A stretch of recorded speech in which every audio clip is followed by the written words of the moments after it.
Hello tout le monde, j'espère que vous allez bien, bienvenue sur ma chaîne. Alors si jamais c'est pas encore fait, n'hésite pas à t'abonner, à aimer cette vidéo et à me laisser un petit commentaire.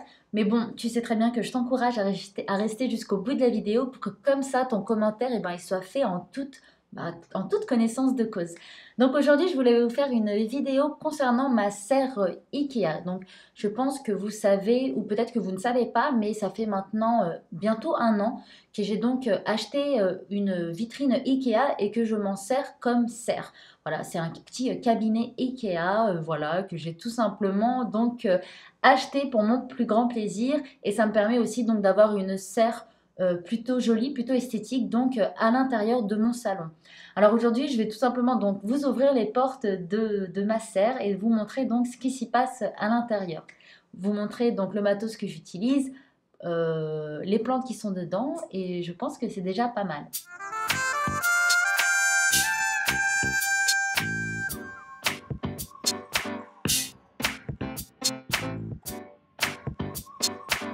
Le modèle que j'ai, c'est donc le modèle Fabricor de chez Ikea. Donc il est vendu comme ça, donc voilà, avec une clé sur la porte, histoire de verrouiller. Initialement, les étagères sont en verre. Moi, je les ai retirées parce que ça permettait pas en fait de brasser l'air correctement et aussi l'humidité ne pouvait pas circuler correctement donc dans la serre, ça circulait pas de manière homogène.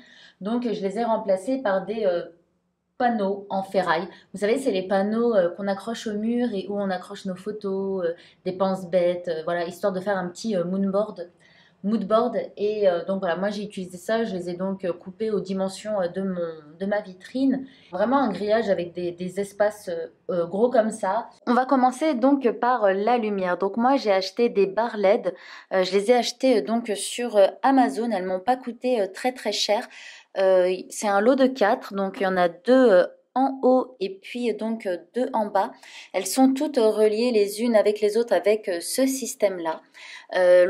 Toutes les lampes sont donc reliées avec cette petite télécommande. Donc je peux régler la lumière pour 3 heures, 6 heures ou 12 heures. En l'occurrence, moi je l'ai mis sur 12 heures. Je peux aussi donc régler l'intensité de la lumière. Donc là, elle est au maximum.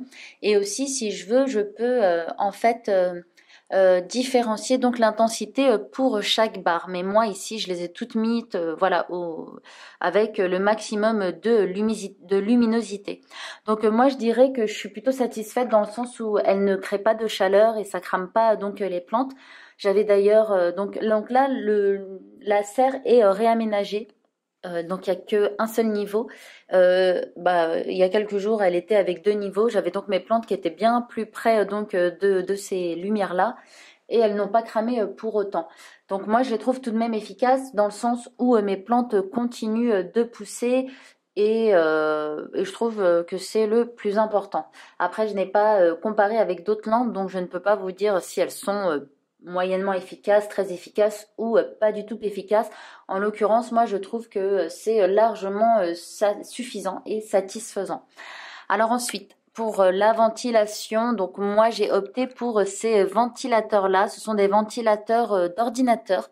Donc moi, j'ai acheté un pack où il y en avait 3. Donc moi je ne peux pas, j'ai pas la petite télécommande où je peux donc régler l'intensité du souffle, mais il me satisfait déjà donc comme il est. Donc là tous les ventilateurs sont aussi reliés entre eux et pour le coup je n'ai pas de télécommande donc ils sont tout simplement branchés à ma multiprise qui est connectée, mais ça donc je vous en parle juste après. Alors ensuite j'ai mon petit humidificateur, donc je vous l'avais montré dans ma revue sur tous les humidificateurs que je possède. C'est de la marque Merose. C'est un humidificateur intelligent et étant donné qu'il est intelligent, je n'ai pas besoin d'ailleurs de le connecter. Enfin si, il est branché à la prise, à la multiprise intelligente, mais il a ses fonctions donc autonomes. Alors ensuite, qu'est-ce que j'ai de plus? J'ai donc des tapis chauffants, mais les tapis chauffants, vous ne les verrez pas parce que les plantes sont dessus, mais je vais tout de même essayer. Donc ici, vous en voyez un. Et j'en ai deux en fait, j'en ai un qui est par ici. J'ai des tapis chauffants, j'en ai donc deux et eux aussi ils sont donc branchés sur la multiprise intelligente. Et ça me permet en fait de maintenir donc la chaleur voilà pour mes boutures. D'ailleurs je sais pas si vous avez remarqué mais ma serre elle est à côté de mon radiateur. Donc voilà, quitte à avoir utilité d'un radiateur en marche parce qu'il est en marche celui-ci, et ben autant qu'il serve parce que voilà vous savez que que l'humidité que le radiateur voilà donc ça assèche vachement l'air. Sauf que nos plantes tropicales eh ben, n'aiment pas trop ça, elles préfèrent avoir un environnement humide. Du coup, ce que j'ai fait, c'est que j'ai tout simplement donc rapproché ma serre donc de ce radiateur afin que sa chaleur diffusée bah, soit bénéfique. Parce que voilà, une serre, il faut qu'elle soit humide, il faut qu'elle soit chaude et lumineuse pour que les plantes donc puissent s'y développer tranquillement. Et je vais vous montrer donc brièvement ma multiprise intelligente connectée. Donc c'est une multiprise de la marque Meros, donc ce sont des choses que j'ai achetées moi-même, hein. Donc ça se présente comme une multiprise simple, donc on a les embouts voilà, et on a les prises aussi USB. Toutes les prises USB sont dépendantes les unes des autres, c'est pour ça que j'ai branché donc mon humidificateur qui lui est programmable de manière indépendante. Et donc toutes les autres prises, elles, peuvent se programmer de manière indépendante. C'est-à-dire que si je veux, par exemple, qu'un tapis chauffant, parce que là les deux prises c'est mes tapis chauffants, si je veux qu'un tapis chauffant soit actif pendant 2 heures et que l'autre soit actif pendant 9 heures durant la journée, c'est possible. Alors que contrairement aux prises USB, en fait la programmation est la même pour tous les supports. Moi je suis plutôt satisfaite de cela parce que du coup j'ai vraiment rien à faire. L'humidificateur s'allume de lui-même, les lumières s'allument d'elles-mêmes, les tapis chauffants se mettent en route eux aussi tout seuls. Donc pour ça j'utilise donc l'application Meros, voilà, donc il faut obligatoirement télécharger l'application pour pouvoir donc bah, connecter donc voilà sa multiprise et du coup tous ces gadgets et voilà, et toutes les choses se font via l'application. L'application est très très simple d'utilisation et franchement franchement ça mâche le boulot plutôt que de faire tout manuellement à chaque fois se lever le matin. En plus il faut une certaine régularité.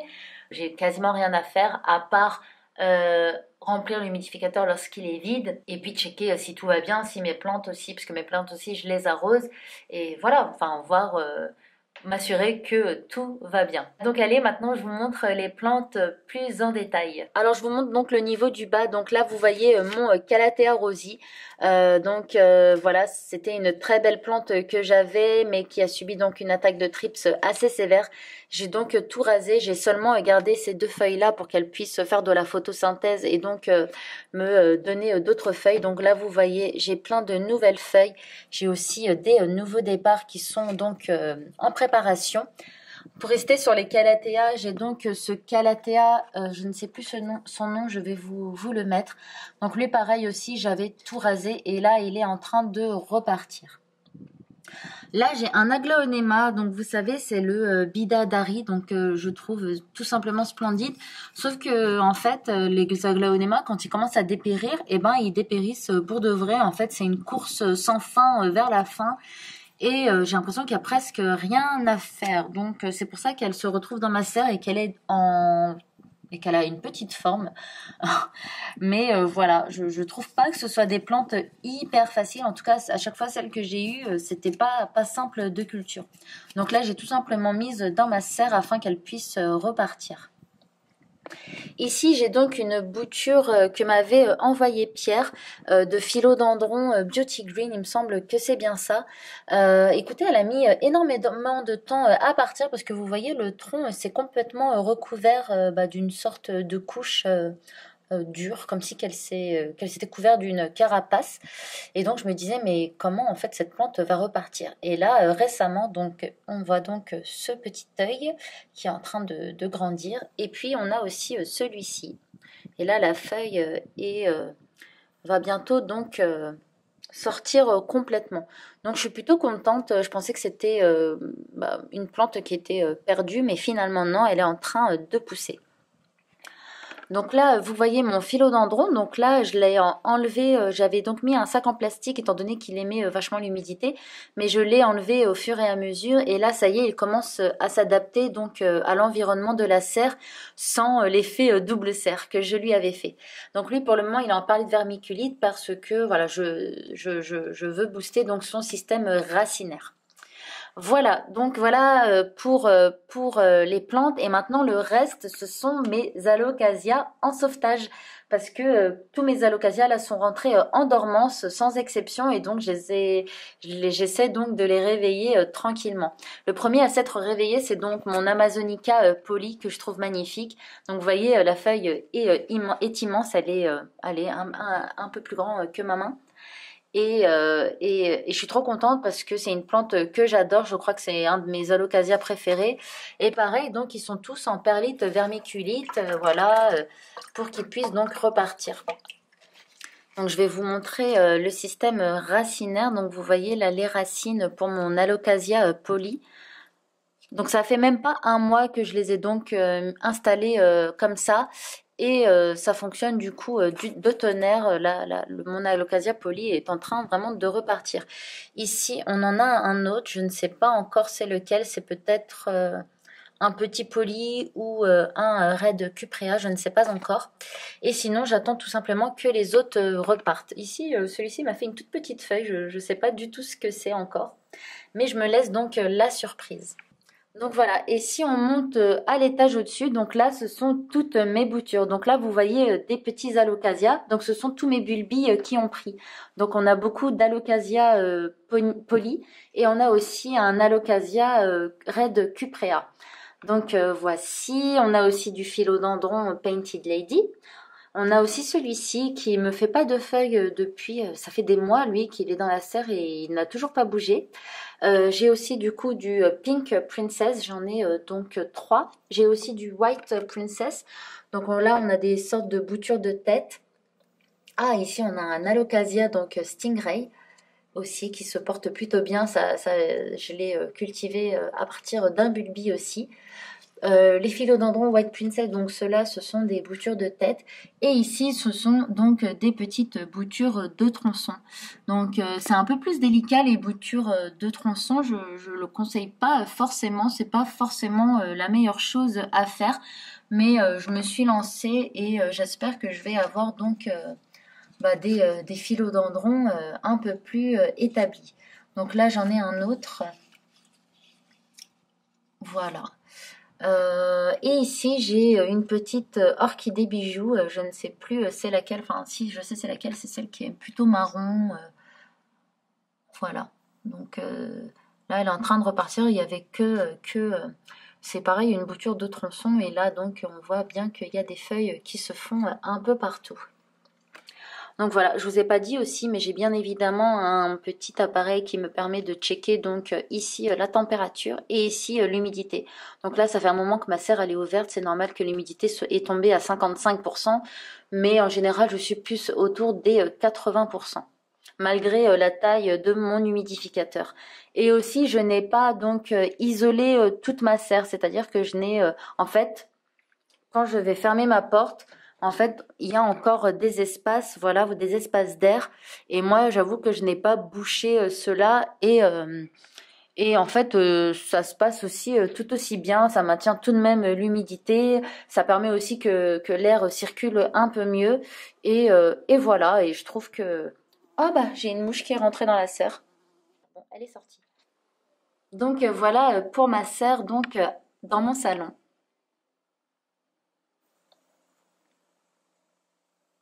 Et je vous ai pas montré en fait, donc j'ai aussi ici des petites boutures, voilà, avec une lampe que j'ai achetée chez Bionic LED.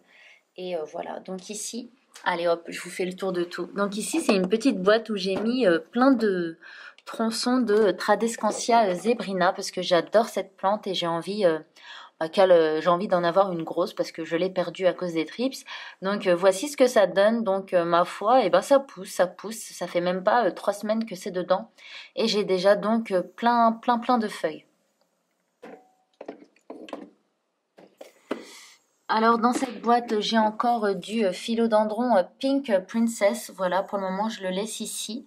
Je n'ai pas l'intention de le mettre dans ma serre. Puis comme vous avez vu, la serre est déjà bien remplie. Donc pour le moment, c'est satisfaisant. Donc pour le moment, ça va rester ici.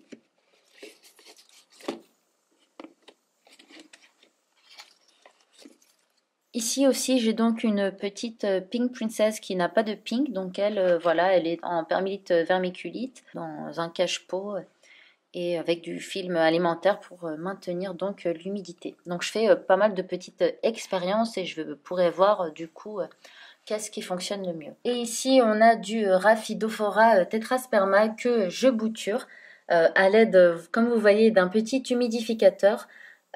Parce que bien évidemment il y a le chauffage ici qui chauffe et voilà, j'allie donc température et humidité plus lumière. Voilà, cette vidéo est finie. J'espère vraiment qu'elle vous a plu. J'espère que ça vous a inspiré. Donc pourquoi pas pour aussi donc de votre côté installer donc une serre, que ce soit une serre Ikea ou autre chose, ça n'a vraiment aucune importance. Je pense que vraiment le plus important c'est aussi ce qui s'y trouve donc à l'intérieur. Voilà, conjuguer donc la lumière, la température et l'hygrométrie afin que les plantes donc puissent pousser. Donc que ce soit pour du sauvetage de vos propres plantes ou pour voilà faire des boutures ou que sais-je. Je trouve que c'est vraiment quelque chose un peu d'indispensable. En tout cas, moi, je suis vraiment très très contente d'avoir ça donc chez moi. Voilà, j'espère encore une fois que ça vous sera été utile. Si c'est le cas, n'hésitez pas à aimer la vidéo et à la commenter. Venez aussi vous abonner donc sur ma chaîne YouTube et sur mon compte Instagram. Et sur ce, eh bien, bah, je vous laisse et on se retrouve dans une prochaine vidéo. Allez, ciao!